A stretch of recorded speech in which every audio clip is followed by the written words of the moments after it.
These are the cards we most want to see reprinted in 2023. I'm your host, Joe Cherries. I'm your host, Beezy, and that makes us the Nitpicking Nerds, bringing you into 2023 with a bunch of new videos every single day. If you want to support us, patreon.com, easily the best way to do it, because you're giving us dollars from your pocket, kind of like a tip. Thanks for doing such a good job, guys. Appreciate you. That's what Enrique Hernandez did, and we love him for it. Yeah, seriously, we love all of our patrons as much as we can without making you uncomfortable, especially you, Enrique Hernandez. IntoTheAM is another way to support us. You can buy these awesome shirts that you see us wearing every single episode. They're not even expensive, but if you use our link, you get 10% off, and you'll be supporting this YouTube channel. If you're looking for nerds, if you're looking for apparel or shirts, come to the Nerds, I guess, and then go to IntoTheAM. I didn't know you were going with that. Moxfield also sponsors this channel. Best deck building website. Best hidden ads in the universe. Can you guess where the ad is? No, you can't, because if you did, you cheated.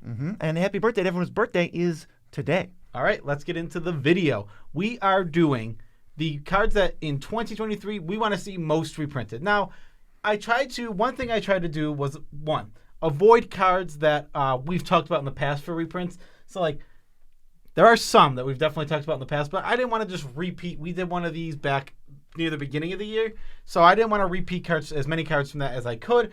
Also, there are awesome cards getting reprints next year for sure. Force of Will, Vampiric Tutor, Yawgmoth, Urza. These are all getting reprinted in Dominaria Remastered. Yeah, so we're not going to ask for them because they're already coming. And no reserve list. I think that's pretty obvious. I can't ask for something that they won't give me. Yeah, exactly. Obviously, we need reprints of all of them, but we're not going to get them. All right, so number 1 is Mana Crypt, which is currently, for the cheapest version, $172.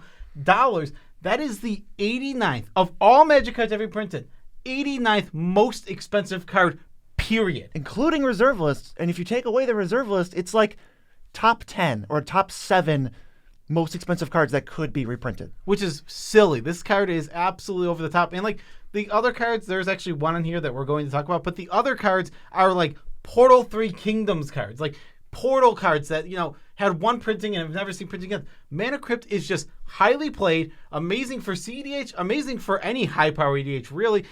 And we just need more of them. If this card's going to stay legal in the Commander format, give me 1 million of them. Reprint it into the dirt. And you know what the weird thing is? If they reprint it into the dirt, it might not stay legal in the Commander format because it's really confusing. It is. So let's go to the next one, which I think is interesting because we have 2 other versions of this card. It's Capture of Jinzhou, which is $217 for Time Warp. Time Warp is 5 mana, take an extra turn. Same thing is true of Temporal Manipulation, 5 mana, take an extra turn.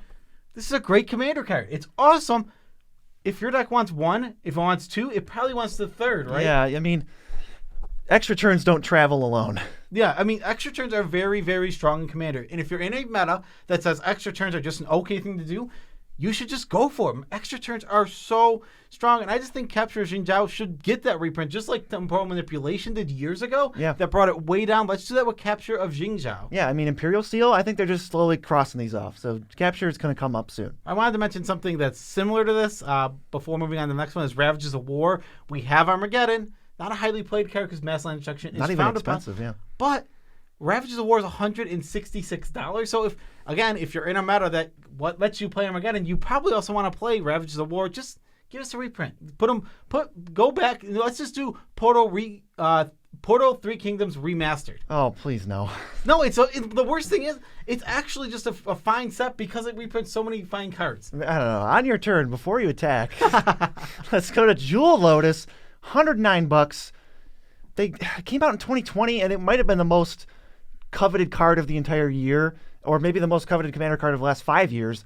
It just kind of cheats so many Commanders in play. It's good some of the time, but the fact that it's kind of scarce now is just we need more. If they're going to give it to us, we need more. I don't even think it's necessarily scarce. I think the fact of the matter is I think Commander Legends, the original set, was opened a ton. I think there are lots of Jewel Lotuses. This is just a Commander staple. If your Commander is something that isn't like 1, 2 mana, boom, it's in the deck almost automatically. This card is so good for Commander X. It's good in casual because it's not really cheating. It's not really breaking the game. And it's good in competitive when it is breaking the game. Yeah, there's a few spots where it's really good in competitive. I don't think it's busted by any means. It's just in such high demand. Can we get another one? You know we want it. Yeah, exactly. I agree with you completely. It's not a broken Magic card. It's just a very good Magic card for the Commander format. So let's Get it out there. This needs a second print run. This will be year 3 since it came out. I think that's fair. Yeah, let's get a second printing of Jewel Lotus on the market. Next, this is a card we've mentioned before. Never stops going up. It just doesn't, because Doubling Season is one of the biggest, splashiest, coolest, and I would even say maybe a trademark type of card for Commander. Yeah. Where you're like, it represents this format. It does the big, over-the-top, splashy things. Everything you're doing, why not do it twice? It's not even like that good. $85 is not what I would ever spend on this card. You're not going to get $85 worth out of this card ever. So it's like, we need to get it reprinted at rare or something to crank it down to like 40 something, because I feel like that's a better spot. 85 is so much. I do have a little disagreement. I think in your Planeswalker decks where it's the main win con, it is getting you $85 worth. Okay. But other than that, yeah, I agree with you, because in general. In general, it doesn't get you that value overall, but it's silly because this is a great card. It lets you do that over-the-top silly thing people love. Big Planeswalker decks, and this is the card of those decks. Yeah, we need it. It never, ever stops going up. So just print it 100 times and it'll still be, if they printed it 100 times, I bet it would still be like $5. Yes. Another one. We have Painter's Servant at $79. This card's not even that good. All scarcity. This is all scarcity, but it's a cool card that you can build around, do neat stuff with, but I would never even try for $79. And it has some cool combos. Like, it does have the mill people out. What is it? Grindstone? Grindstone. Like, it has the Grindstone combo, which is cool, but this hasn't been reprinted since literally Lorwyn, which is, 15 years ago now? Yeah, Shadowmoor, I want to say. Eventide? One of those. One of those. I mean, 2005, right? Ish era? Yeah, no, super early 2000s. It's been so long. This card just needs a reprint in any set. The card will be $5 easy. Put it at Mythic, it'll probably still be $5. Yeah, it'll destroy the value, which is what we want. Which is what we want. We want this card to just be cheap. It's not the only thing keeping this thing up in price is scarcity, because it's from an old Lorwyn block. Yeah, that's happened with a lot of cards from that block. I think 2007, 2008 is right around when it was. So that's 15 years? It's all just scarcity. But we need it because this is an awesome little $2 card that I would probably maybe brew around. Next is Chrome Maxfield. I got it. They thought it was going to be Chrome Maxfield. No. It's actually Maxfield.com, the best deck building website ever made. I think so. In fact, I was using Redacted website one time, and I just said, you know what? I'm going to Maxfield because Redacted website sucks. That's not a true story. Yeah, I went to Redacted website and I threw up, and I had to go back to Maxfield. It was just, Maxfield is so refreshing. It cured my nausea right away with the UI and all of the great things it offers. Yes, sort your cards however you see fit. Mana value, cost, type, subtype. Do it however you see fit. Subtype is literally a way to do it. It's true. It is, and it's fantastic. And if you're still not hopping on board the Maxfield train, we'll see you tomorrow, and the next day, and the next day. Up next is another card that I would say is quintessential Commander. Big, splashy, over-the-top effect. It's Avacyn, Angel of Hope.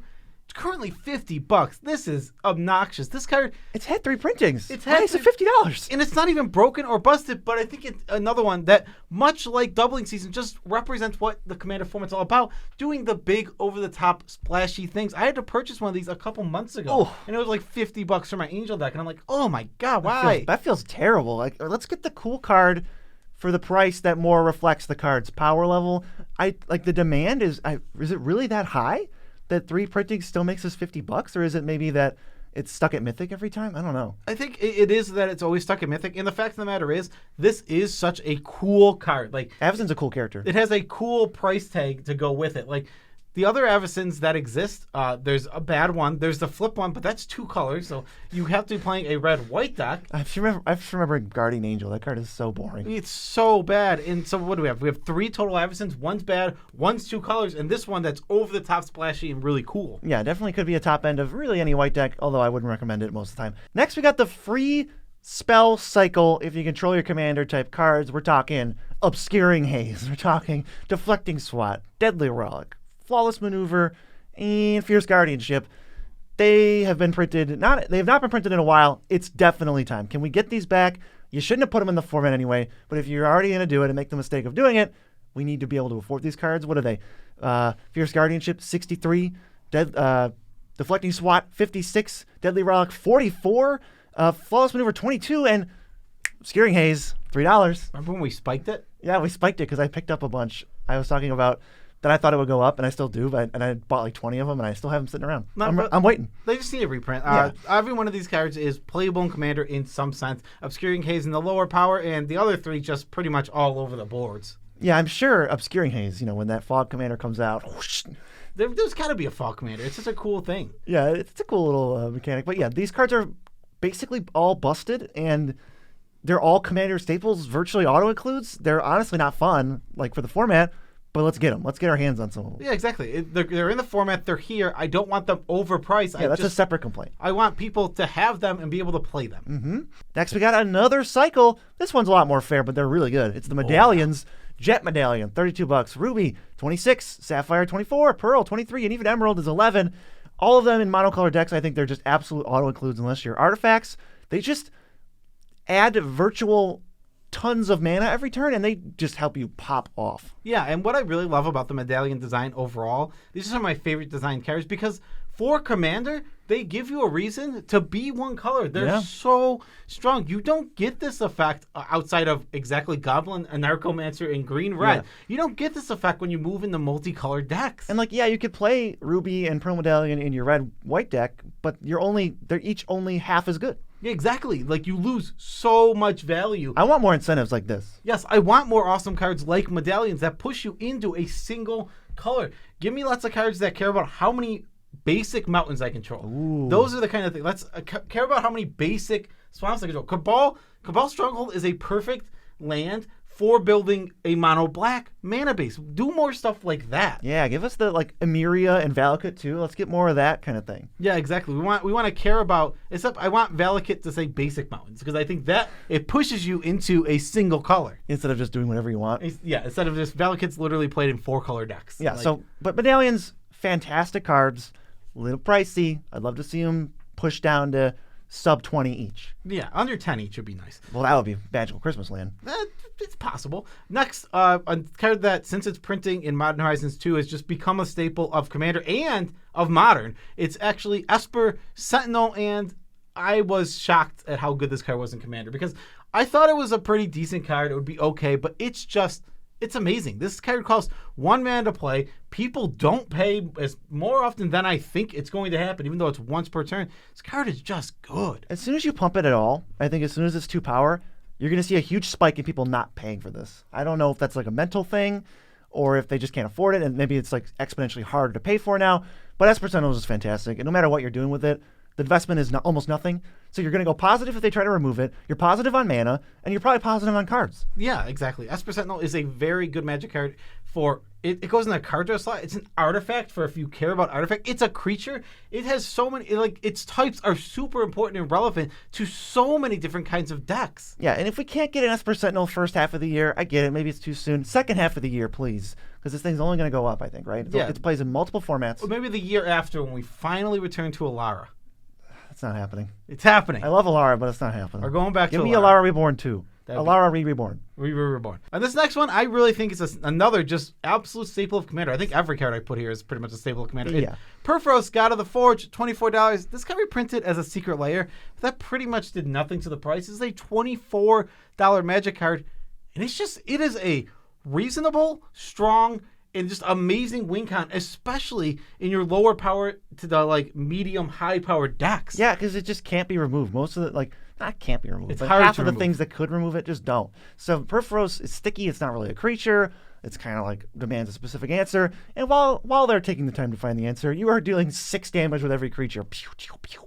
Yeah, this card's silly. It's stupid, and it often makes you public enemy number 1 because it's so good. If your opponents are at low life totals, they have to team up and come after you because you're going to kill them in 2 or 3 turns easily. Just by playing the game. You literally, I played a creature. Take damage. Oh, sorry, I just wanted a blocker, but you're dead. I made a token. Take damage. My commander trigger to make a token like it always does. Take damage. Yeah, and then there's just things like, Secure the Wastes, Army of the Damned, where it's we're done here. Yeah, token decks. Token decks are right. I know can absolutely just abuse Perforos, just win the game on the spot with it. Oh, yeah. If you're thinking, what other reprints were the nerds talking about earlier that they wanted to see? That's the video that you can watch right now, and I highly recommend it. Peace out, Tribe Scouts.